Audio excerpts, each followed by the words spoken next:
ब्रह्मगिरी निर्वाचन मंडली अंतर्गत कृष्णप्रसाद ब्लॉक भावकुंडलेश्वर मंदिर प्रांगण में ब्रह्मगिरी विकास मंच पक्षर विजु जयंती पालित हो जाइछि। ओडिशार जनप्रिय जननायक प्राक्तन मुख्यमंत्री स्वर्गत विजु पट्टनायक 107तम जयंती पालित होइछि।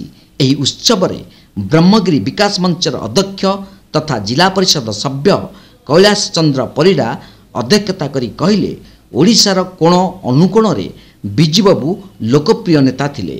ओडिशार स्वाभिमान को सारा भारत रे टेक रखिथिले।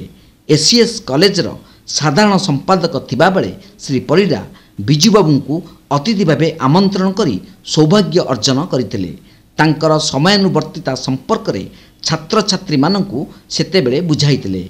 एही महान नेता को ओडिशावासी मने रखिचंती।